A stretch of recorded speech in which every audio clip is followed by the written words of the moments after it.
রাস্তাঘাটে আমাদের খুবই নিরাপত্তাহীনতা থেকে যায়। লাইক হুট করে কেউ একজন বাম পাশ থেকে, কেউ ডান পাশ থেকে, কেউ পেছন থেকে ধাক্কা দিতে পারে এবং আমি ক্ষতিগ্রস্ত হতে পারি, রাইট?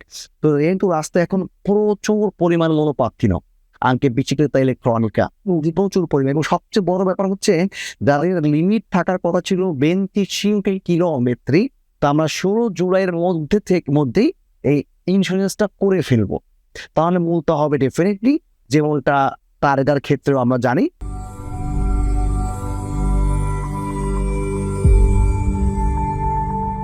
আসসালামু ভাইয়া।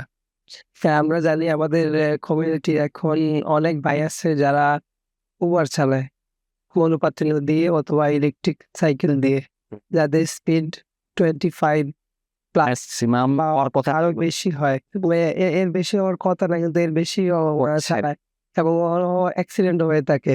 কিছুদিন আগে আমার গাড়িতে একজন আসছে, ওনার সাইকেল সহ পড়ে গেছে। বাইরে আমি দেখাইছি আসাদুল ভাইয়ের এই অবস্থা। এখন জি উনি পরে আমার ওনার পকেট থেকে ওনার মানিব্যাগ আর ওনার মোবাইল দিছে। সবকিছু মিলেও ৳500 হবে না। আমার গাড়ির কাজ করতে মিনিমাম 2 থেকে 2,500 টাকা লাগবে। তো এক্ষেত্রে হয়তো আমার মানবিকতা কাজ করছে।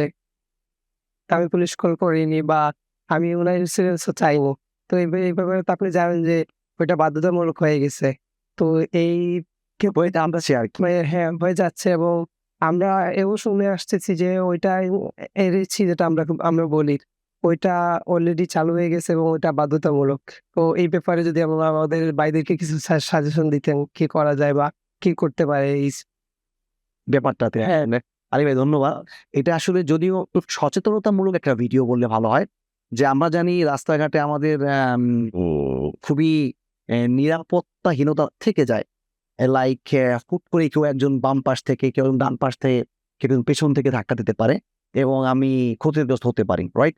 তো কিন্তু রাস্তায় এখন প্রচুর পরিমাণ মনোপাত্তিন, anche bicicletta elettronica, জি, প্রচুর পরিমাণ। এবং সবচেয়ে বড় ব্যাপার হচ্ছে যাদের লিমিট থাকার কথা ছিল 25 কিলোমিটার, তাদের মাসিমো, তাদের ক্ষেত্রে এখন সেটা 50, অনেকে আবার 60, 70 পার করে ফেলে আমরা দেখেছি। হ্যাঁ, তো সেই জায়গা থেকে আসলে রিস্ক বেড়ে যাচ্ছে। ওকে?